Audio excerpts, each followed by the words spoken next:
अब हम करेंगे क्वेश्चन नंबर 8। इसमें हमें कहा है in given figure P Q R S is a parallelogram. P Q R S एक पैरेललोग्राम है। देखो बच्चा, ये P Q R S parallelogram है। इफ 80, 80 देखो बच्चा कौन सी साइड है, ये वाली। 80 इक्वल टू ए क्यू है। 80 और ए क्यू इक्वल है, और दोनों किसके इक्वल है बच्चा, 6 सेंटीमीटर ईच है। 80 equal to A Q is equal to 6 centimetre. और ए एस हमें 3 सेंटीमीटर मेंशन किया हुआ है। देखो बच्चा, ए एस लाइन सेगमेंट ये वाली हो गई 3 सेंटीमीटर है, और टी एस ये वाली लाइन सेगमेंट 4 सेंटीमीटर है। ओके, ये हमें गिवन है और हमसे पूछा गया है देन हमें डिफरेंट ऑप्शन दिए हैं ए बी सी डी, जिनमें एक्स और वाई की वैल्यू है। तो एक तरह से हमें एक्स और वाई की वैल्यू फाइंड करनी है, और जो डिफरेंट एक्स और वाई की वैल्यू दी है ऑल 4 ऑप्शन में से, वो उनमें से एक वैल्यू हमारी करेक्ट होगी एक्स और वाई की, वो वैल्यू हमें आइडेंटिफाई करनी है।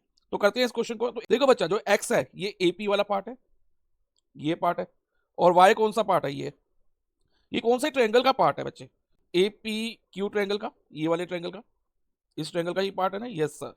तो एक तो ये वाला ट्रायंगल अपने माइंड में रखेंगे, और जो हमें साइड्स गिवन है लाइक 86 सेंटीमीटर, पी एस 4 और ए एस 3, ये कौन से ट्रायंगल का पार्ट है, ये वाले ट्रायंगल का। तो अगर हम इन दोनों ट्रायंगल को सिमिलर कर दें तो इनकी कोरस्पॉन्डिंग साइड का रेशियो सेम हो जाएगा। यस सर, हो जाएगा। तो यही हम करेंगे, और जब साइड का रेशियो सेम हो जाएगा तो साइड में एक्स और वाई भी है, तो उससे एक्स और वाई की वैल्यू आ जाएगी। तो अब सिमिलर कैसे करें, ये ध्यान से समझो। अब सबसे पहले बच्चा देखो, पी क्यू आर एस एक पैरेललोग्राम है। P Q R S is a parallelogram. तो इसमें जो अपोजिट साइड पी क्यू और आर एस एक दूसरे के पैरेलल होंगी, क्योंकि अपोजिट साइड ऑफ पैरेललोग्राम हमेशा पैरेलल होती है। तो P Q parallel to R S हो जाएगी। तो अगर P Q parallel to R S है बच्चा, तो P Q parallel to T R भी होगा, जो क्योंकि आर एस का एक्सटेंडेड पार्ट जो है टी आर है। तो अगर बच्चा ये आर एस पैरेलल है तो उसका एक्सटेंडेड पार्ट भी पैरेलल होगा पी क्यू के। तो P Q parallel to T R भी हो जाएगा। अब बच्चा ध्यान दो, जो ये क्यू टी है ये ट्रांसवर्सल है पी क्यू और टी आर के लिए।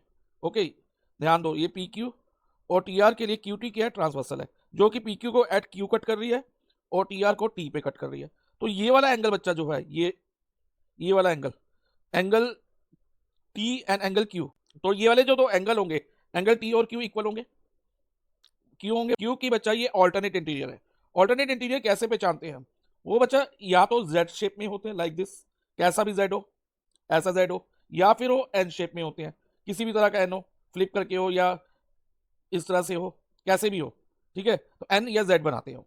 तो देखो बच्चा, ये क्या बना रहे हैं, एन बना रहे हैं, इस टाइप का एन। तो ये कौन से एंगल हो गए, ऑल्टरनेट एंगल। तो angle T equal to Q, alternate interior angle, reason आप लिख सकते हो। अब नेक्स्ट बच्चा ध्यान दो, ये जो एंगल है angle T A S, angle T A S ये वाला किसके इक्वल हो सकता है, क्यू ए पी के, क्यू ए पी के equal to angle Q A P. और क्यों होगा बच्चा, जब दो लाइन एक दूसरे को इंटरसेक्ट करती है तो वर्टिकली अपोजिट एंगल फॉर्म होते हैं, जैसे ये और ये। तो ये दोनों एंगल क्या होंगे बच्चा, इक्वल होंगे।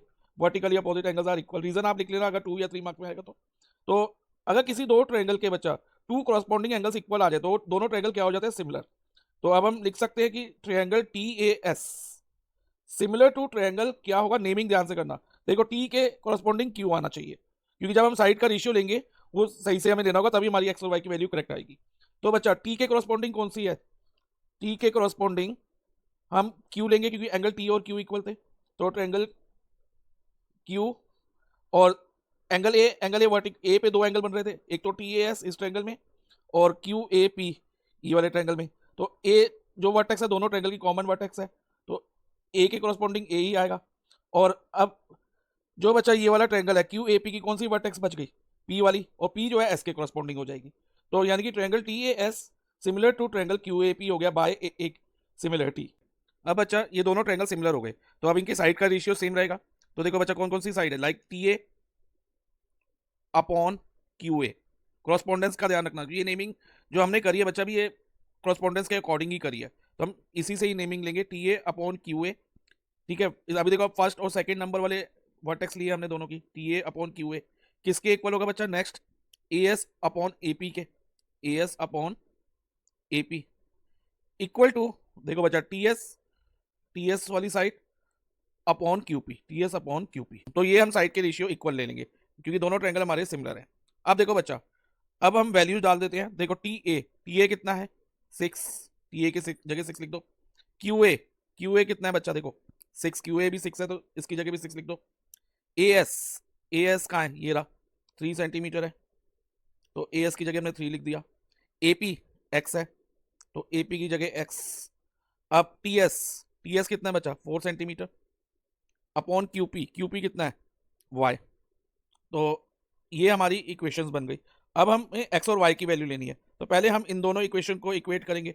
6/6 इज इक्वल टू 3/x ले लेंगे पहले, तो क्रॉस मल्टीप्लाई कराएं तो बच्चा देखो क्या बनेगा, 6 इंटू एक्स 6x और 3 इंटू 6 हो जाएगा, ये is equal to 3 into 6।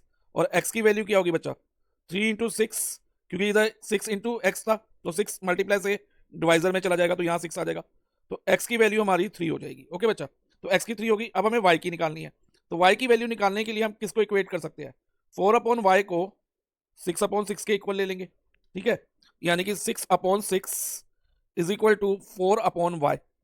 Again cross multiply करा लो बच्चा, तो 6y is equal to 6 into 4।